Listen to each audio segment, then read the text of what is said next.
Alors, comment partir d'un profil très simple d'une chaise et obtenir une représentation 3D de cette chaise? Alors, donc, je vais vous montrer toutes les étapes. Donc, un tracé simple à la plume, ici. Ensuite, que vous pouvez retravailler, donc, soit avec l'outil de sélection directe, et donc là, par exemple, je peux arrondir certaines zones.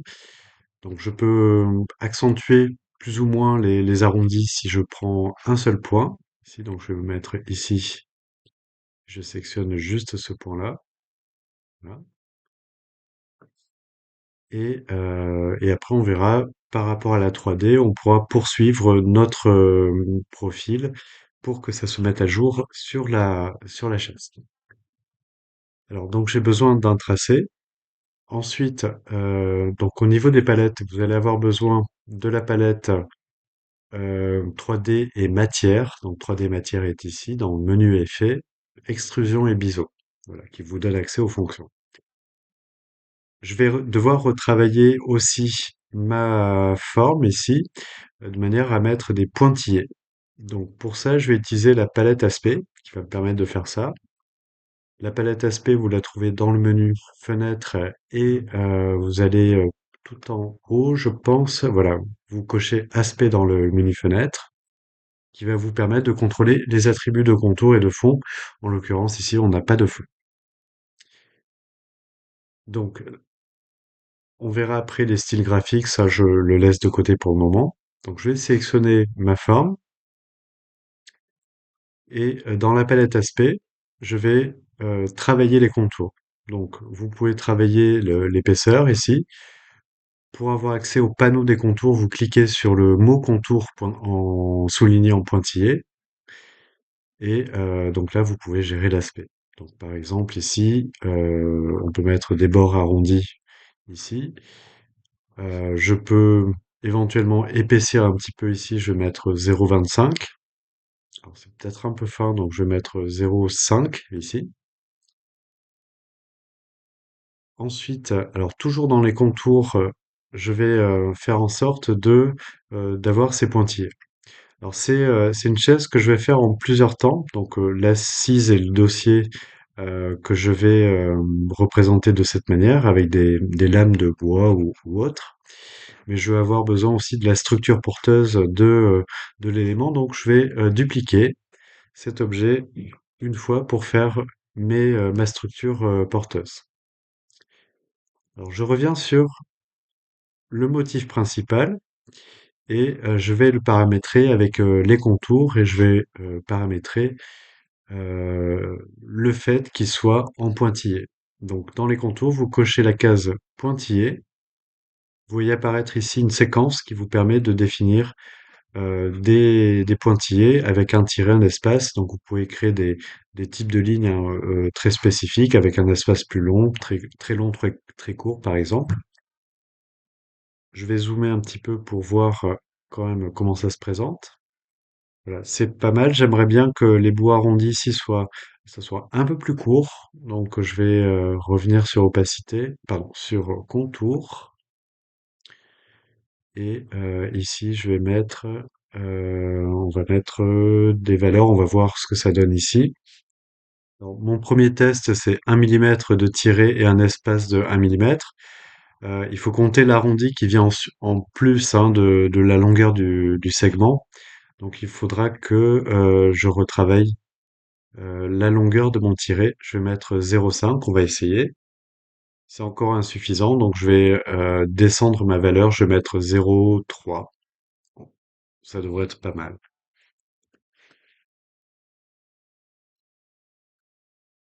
Voilà, donc ça me convient. On pourrait réduire encore, mais je vais garder ça. Donc maintenant, je passe à la deuxième étape qui consiste à modéliser la forme, c'est-à-dire que je vais extruder cette forme, donc qui prendra en compte les pointillés pour générer les lames que l'on voit ici. Donc je sélectionne le tracé. Dans l'effet 3D matière, je me mets dans extrusion. Donc on a une première extrusion qui se fait. Alors comme je vais rajouter un système tubulaire autour pour la structure, il faudra que je fasse attention à la cohérence du point de vue. Donc je vais régler un petit peu l'épaisseur ici. On va faire quelque chose comme ça. Donc on règle l'épaisseur avec le curseur profondeur et je descends l'ascenseur et ici je vais choisir dans les paramètres prédéfinis un point de vue bien standard en fait. On va choisir ici on va voir isométrique gauche. Alors c'est pas celui que je voulais donc ça sera isométrique droit.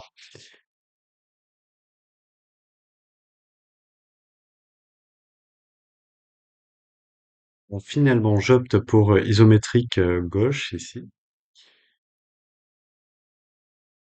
Donc, la deuxième étape va consister à régler l'éclairage. Donc, je vais aller dans éclairage ici et je vais activer les ombres dans la rubrique ton foncé. J'active les ombres ici. Donc, vous passez le curseur à droite. Vous avez des ombres portées qui apparaissent.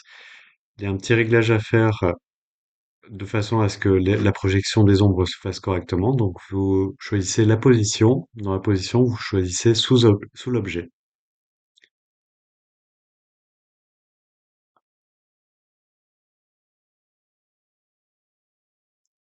On se rend compte que on ne peut pas voir l'entièreté de l'ombre, donc je vais modifier en remontant l'ascenseur ici dans cette fenêtre, je vais modifier l'emplacement de la lumière en cliquant sur la vignette ici,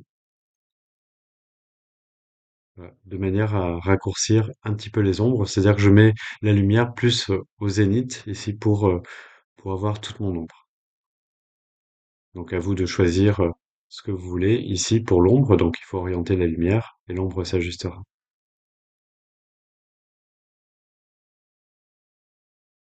J'ai une petite correction à faire ici pour la largeur, donc je reviens dans Objet et je vais réduire un peu la profondeur ici.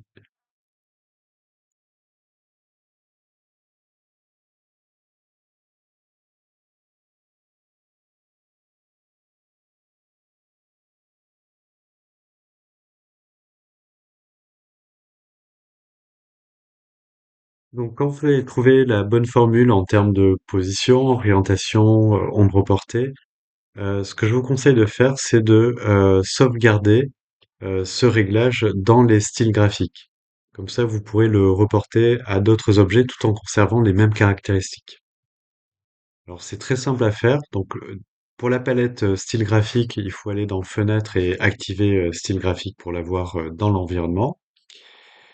Vous sélectionnez l'objet et vous rajoutez un style graphique ici. Ça veut dire que cette forme, vous pourrez appliquer à n'importe quel tracé ce style-là. Alors maintenant, je vais m'occuper des montants. Donc, on peut très bien sélectionner mon montant et lui appliquer le même style graphique. On devrait avoir à peu près la même apparence. Et maintenant, je vais modifier l'apparence du tracé puisqu'en fait, je vais avoir une extrusion très faible ici et quelque chose de plein ici.